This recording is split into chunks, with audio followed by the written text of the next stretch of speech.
Hello, ഇന്ന് നമ്മുടെ കൂടെ ഉള്ളത് കാസർഗോഡ് കിംസ് ഹോസ്പിറ്റലിലെ ഓർത്തോപീഡിക് സർജനായ ഡോക്ടർ പ്രസാദ് മേനോൻ, കൂടെ എറണാകുളം ലൂർദ് ഹോസ്പിറ്റലിലെ ഓർത്തോപീഡിക് ഡിപ്പാർട്ട്മെന്റ് ഹെഡുമായ ഡോക്ടർ ജോൺ ടി ജോൺ ആണ് നമ്മുടെ കൂടെ. ഞാൻ doctor John Thayyil John, KIMS ആശുപത്രി കാസർഗോഡില് വിസിറ്റിംഗ് ഓർത്തോപീഡിക് സർജൻ ആണ്. എൻ്റെ സ്പെഷ്യലൈസേഷൻ കീ ഹോൾ സർജറിയും ജോയിന്റ് റീപ്ലേസ്മെന്റ് ആണ്. നമ്മൾ ഇപ്പോൾ ഷോൾഡറിലെ കീ ഹോൾ സർജറി കൂടുതലായിട്ട് 30 വയസ്സിൽ താഴെയുള്ളവർക്ക് എന്തിനാണ് ചെയ്യുന്നതിന് നമുക്കൊന്ന് നോക്കാം. ഷോൾഡറിൽ കൂടുതലായിട്ടും കളിക്കുന്നത് കൊണ്ടോ അല്ലെങ്കിൽ എന്തെങ്കിലും വീഴ്ച കൊണ്ടോ ഷോൾഡറിലെ കുഴ തെറ്റിപ്പോകുന്നതിനാണ് കൂടുതലായിട്ട് കീ ഹോൾ സർജറി വേണ്ടി വരുന്നത്.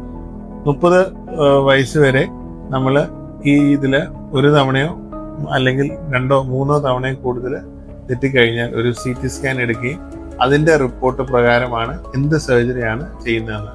നമ്മുടെ കിംസ് ആശുപത്രി കാസർഗോഡ് ഇതിന് കീ ഹോൾ സർജറി വഴി തോളിൻ്റെ തെറ്റലുകൾക്കുള്ള എല്ലാ പരിഹാരങ്ങളും നമ്മളിവിടെ ചെയ്യുന്നുണ്ട്.